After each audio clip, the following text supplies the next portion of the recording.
आज के सेशन में हम बिहार बोर्ड क्लास 8 इतिहास यानी कि हिस्ट्री की अध्याय 4 जो कि है आदिवासी, दीकू और एक स्वर्ण युग की कल्पना, इस अध्याय के अभ्यास में दिए गए सभी प्रश्नों का उत्तर जानेंगे। और अभ्यास की जो शुरुआत है वो इस तरह से है, फिर से याद करें। इसके अंतर्गत जो पहला प्रश्न है वो है रिक्त स्थान भरें का नंबर है अंग्रेजों ने आदिवासियों को खाली स्थान के रूप में वर्णित किया। तो बच्चों यहाँ पे आपको फिलअप करना है जंगली और बर्बर, और इस तरह से ये हो जाएगा अंग्रेजों ने आदिवासियों को जंगली और बर्बर के रूप में वर्णित किया। खा नंबर है झूम खेती में बीज बोने के तरीके को खाली स्थान कहा जाता है। तो यहाँ पे आपको भरना है बिखेरना, और इस तरह से इसे पढ़ेंगे झूम खेती में बीज बोने के तरीके को बिखेरना कहा जाता है। गा नंबर है मध्य भारत में ब्रिटिश भूमि बंदोबस्त के अंतर्गत आदिवासी मुखियाओं को खाली स्थान स्वामित्व मिल गया। तो यहाँ पे आपको भरना है भूमि का, ठीक है। और इस तरह से ये हो जाएगा मध्य भारत में ब्रिटिश भूमि बंदोबस्त के अंतर्गत आदिवासी मुखियाओं को भूमि का स्वामित्व मिल गया। घा नंबर है असम के खाली स्थान और बिहार की खाली स्थान में काम करने के लिए आदिवासी जाने लगे। यहाँ हमें भरना है पहली दफा चाय बागानों और दूसरे साइड में कोयला खानों, ठीक है। तो इस तरह से इसे हम पढ़ेंगे असम के चाय बागानों और बिहार की कोयला खानों में काम करने के लिए आदिवासी जाने लगे। प्रश्न संख्या 2 है सही या गलत बताएं। का नंबर है झूम काश्तकार जमीन की जुताई करते हैं और बीज रोपते हैं। तो ये कथन जो है वो गलत है, क्योंकि इसका कारण यह है कि झूम काश्तकार जो हैं या कह लें कि किसान जो हैं वो ज़मीन की गहरी जुताई नहीं करते, बल्कि वे केवल कुदाल से मिट्टी को खुरच कर बीजों को बिखेर या फिर छितरा देते हैं। खा नंबर में आए। खा नंबर में है व्यापारी संथालों से कृमि कोश खरीद कर उसे 5 गुना ज्यादा कीमत पर बेचते थे। तो इसका उत्तर होगा सही। कारण यह है कि 18वीं सदी में रेशम उत्पादकों यानी कि संथालों से बिचौलिए बहुत कम दाम में रेशम के कीड़े या फिर कहें कि कृमि कोश खरीदते थे और बाद में उसे 5 गुना अधिक दाम पर बर्दवान या फिर गया ले जाकर बेच देते थे, ठीक है। और गा नंबर में है बिरसा ने अपने अनुयायियों का आह्वान किया कि वे अपना शुद्धिकरण करें, शराब पीना छोड़ दें और डायन व जादू टोने जैसी प्रथाओं में यकीन ना करें। तो ये इसका उत्तर भी सही होगा। कारण यह है कि बिरसा मुंडा ने आदिवासी समाज को सुधारने के लिए आंदोलन चलाया था, जिसमें उन्होंने अंधविश्वासों को छोड़ने और नैतिक जीवन जीने पर बल दिया था। और 2 का ही घा नंबर है अंग्रेज आदिवासियों की जीवन पद्धति को बचाए रखना चाहते थे। तो इसका उत्तर होगा गलत। कारण यह है कि अंग्रेज आदिवासियों को एक जगह अस्थायी रूप से बसाकर उन पर नियंत्रण रखना चाहते थे और वन कानून बनाकर उनके पारंपरिक जीवन के अधिकारों को छीन लिया था।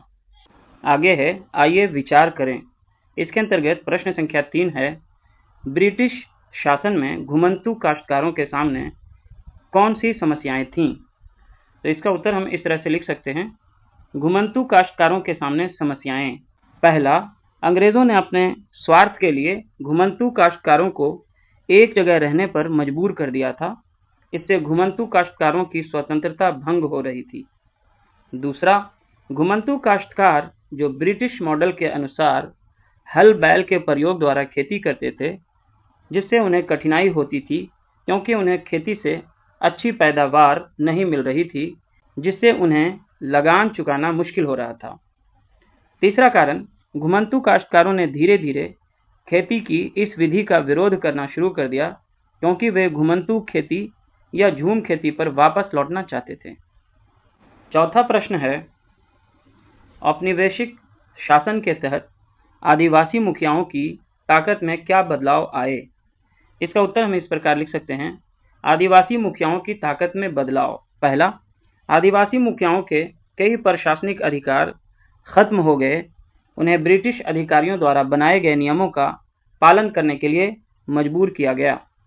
दूसरा, आदिवासी मुखियाओं को जब अंग्रेज अधिकारियों को नजराना देना पड़ता था और अंग्रेजों के प्रतिनिधि के रूप में अपने समूहों को अनुशासन में रखना होता था। तीसरा, आदिवासी मुखियाओं के पास जो ताकत पहले थी, अब वह ताकत नहीं रही। वे परंपरागत कार्यों को करने के लिए भी लाचार हो गए। प्रश्न संख्या 5 है, दीकुओं से आदिवासियों के गुस्से के क्या कारण थे? इसका उत्तर हम इस प्रकार लिखेंगे। सबसे पहले दीकू को समझते हैं। दीकू क्या हुआ? दीकू जो है वो आदिवासी मिशनरी भी हो सकता है, सूदखोर, जमींदार तथा अंग्रेज अधिकारियों को दीकू कहते हैं।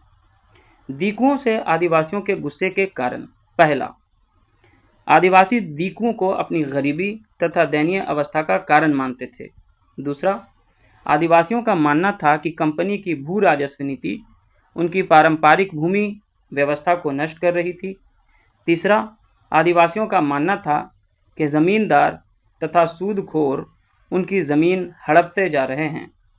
चौथा, आदिवासियों का मानना था कि मिशनरी उनके धर्म तथा पारंपरिक संस्कृति की आलोचना करते हैं। और आगे प्रश्न संख्या 6 है, बिरसा की कल्पना में स्वर्ण युग किस तरह का था? आपकी राय में यह कल्पना लोगों को इतनी आकर्षक क्यों लग रही थी? इसका उत्तर हम इस प्रकार लिखेंगे।